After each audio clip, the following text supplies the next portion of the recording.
জাতীয় ঐক্য কমিশনের যে জাতীয় জুলাই জাতীয় সনদের খসড়া আমাদের কাছে দেয়া হয়েছে, সেটা আগামীকালকে যদি আমাদের কাছে প্রেরণ করে আমরা কালকেই সই করব। যে কোনো মুহূর্তে আমরা সই করতে রাজি। এই বিষয়ে কোনো দ্বিমত নেই। যেগুলো জাতীয় ঐক্যমত্য প্রতিষ্ঠিত হয়েছে যে সমস্ত বিষয়ে, কিছু কিছু বিষয়ে নোট অফ ডিসেন্ট সহ, সেই কাগজ আমাদেরকে যখনই দিবে আমরা তখনই সই করব। সেই অঙ্গীকারনামা তো আমরা দিয়েছি, আমরা প্রেরণ করেছি। এটা নিয়ে কোনো বিভ্রান্তির সুযোগ নেই। দ্বিতীয় হলো বাস্তবায়ন প্রক্রিয়া।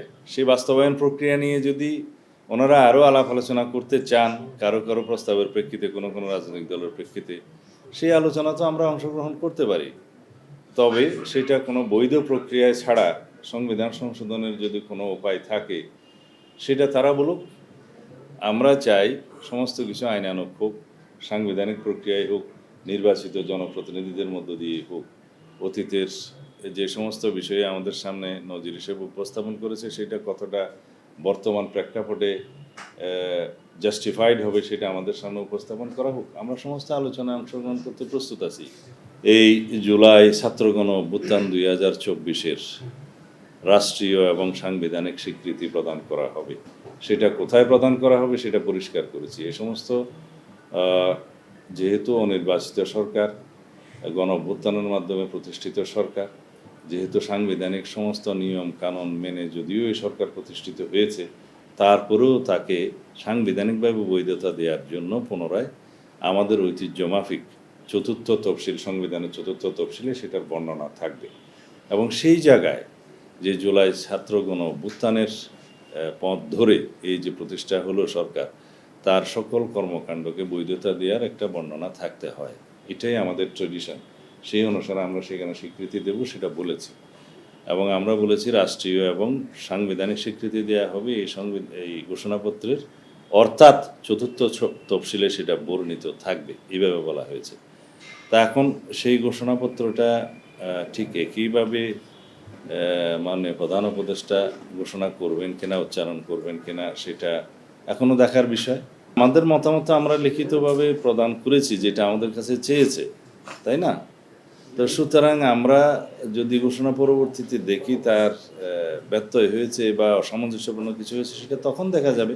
এখনই বলার কিছু নেই। কোনো রাজনৈতিক দল যদি ভিন্ন কোনো বক্তব্য থাকে, তারা সেটা ঐক্য কমিশনের কাছে দিতেই পারে, সেটা তারা আলোচনা করতে পারে। সেই আলোচনায় যদি আমাদেরকে অংশগ্রহণের জন্য আহ্বান জানানো হয়, আমরা যেতে পারি।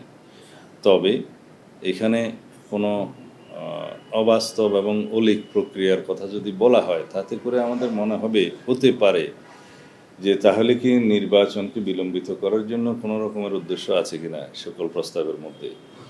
কারণ নির্বাচিত সরকারের কাছে যদি এই প্রতিশ্রুতি বাস্তবায়নের দায়িত্ব না দেয়া হয়, তাহলে কাকে দেয়া হবে? অনির্বাচিত সরকারের কাছে?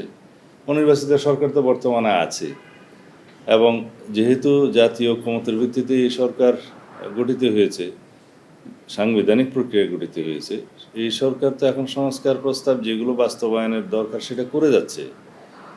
প্রতিনিয়তই আইন মন্ত্রণালয়ের মাধ্যমে আপনারা অর্ডিন্যান্স প্রণীত হতে দেখছেন, সেগুলো তো এই সংস্কার প্রক্রিয়ার অংশ। আমরা যে সমস্ত সংস্কার প্রস্তাবের সাথে একমত, জাতীয় একমত, সেই সংস্কার প্রস্তাবের মধ্যে শুধুমাত্র সংবিধান সংশোধনের বিষয়গুলো বাদে বাকি সকল সংস্কার প্রস্তাব এখন হয় অর্ডিন্যান্সের মাধ্যমে, অথবা নির্বাহী আদেশের মাধ্যমে, অথবা অফিস আদেশের মাধ্যমে বিভিন্ন প্রক্রিয়ায় বাস্তবায়ন সম্ভব, এবং সেটা বাস্তবায়িত হতে যাচ্ছে, প্রতিনিয়ত বাস্তবায়ন হচ্ছে।